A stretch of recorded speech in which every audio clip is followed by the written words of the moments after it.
Because after 3 years, you're on your own. Buy myself this, buy myself that. All they're eating is Indomie. Oh hell no! They want you to have experience, but you're there like, but I need this job to gain the experience. Might have to get Tesco version. Hi wonderful people and welcome back to my channel where we talk about the Christian faith, health, money and lifestyle. So this is a two-part video about going to uni and life at university and everything. So I wanted to share a few practical tips that you need to take into account when it comes to going to uni. Uni is a new experience, it's exciting, but there are things to take into account. So let's get straight into it.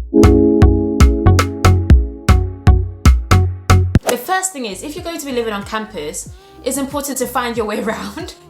When I lived at uni, for a time I didn't know where my classes were. It was just like, I did not know where my class was. So I had my timetable, but on the first day of lessons, that's when I'm starting to look for my class. So I was late. Don't do that. If you get there a day before or even before a freshers week, when it's the time to get accustomed to the university, take the time to do a tour, take the time to find out where your classes are, because that will be so helpful, because when it comes to actual lessons you can find your way around. So that's something to take into account. Tip number 2, be friendly. University is I'm gonna say that's where you're gonna find your lifelong friends. You may gain friends, you may lose friends as quickly as you gain them, but the key is that you're friendly. University is a great place to meet people that are like you. It's a good thing and a bad thing when I say that are like you, because sometimes you will just draw yourself to people that are exactly like you, so that doesn't give you an opportunity to grow. But be intentional with making friends with people who may be different to you. There's nothing wrong with that, but the key is be friendly, be open and be willing to get to know other people, because university can be lonely if you don't make friends. I can tell you that for free. You don't want to be that person who's stuck in their room all day, all night because they have nothing to do. Tip number 3, take advantage of the additional help they have at universities. Something that people don't tell you is that uni is not like school. Uni, especially you guys who are paying the 9 grand, 10 grand, 12 grand, you'll be surprised the minimal help you get. These lecturers, I used to be a lecturer, and even for me, I can tell you for a fact, university lecturers, they're there to share information, not necessarily teach. They're there to give a lecture. Lectures are very different to teaching. So they're there to provide the information, and it's your responsibility to get the work done, submit the work. You need to be proactive in your studies when it comes to university. You need to know when your assignments are due, how to upload them, where to submit them, what time to submit them, but also get additional help. When I was at uni, it's only after maybe my first year I realized I don't know how to study. I don't know how to revise, I don't know how to study. Maybe partly because I did BTEC at college, so it was all coursework based, so I didn't have to revise for anything. But when I got to university, that's when I realized I don't know how to study. But then there are departments dedicated to additional support where they help you with revision tips, and they run workshops on how to get the most out of your courses. A lot of them tend to be in the library. I went to Brunel University, so in the library, that's where they shared all of these tips, running workshops for free, but people won't take advantage of them. There are people who actually will sit down with you and help you if you need the help, but you have to go to them. So find out where you can get the additional help and support and get it. And especially for me, for example, I found out I was dyslexic at uni. So that even gave me a whole different spin on things. There was a whole department dedicated to supporting me with my studies, with my coursework, with my work and everything. But I got tested at university. So take advantage of the additional support and study help. Number 4, get a job.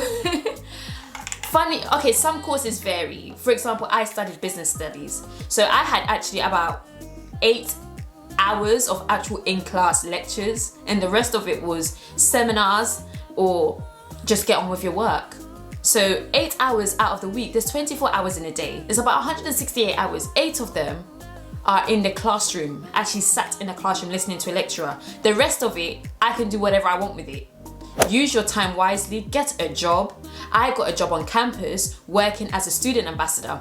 Student ambassadors, they were paying me £10 an hour to do tours, take people around, show them around. That progressed into me working in the actual student ambassador department. I got me and the manager became friends, so she would always contact me to do Saturday workshops, going to schools and doing talks. So I had enough experience while I was at uni that I can put on my CV.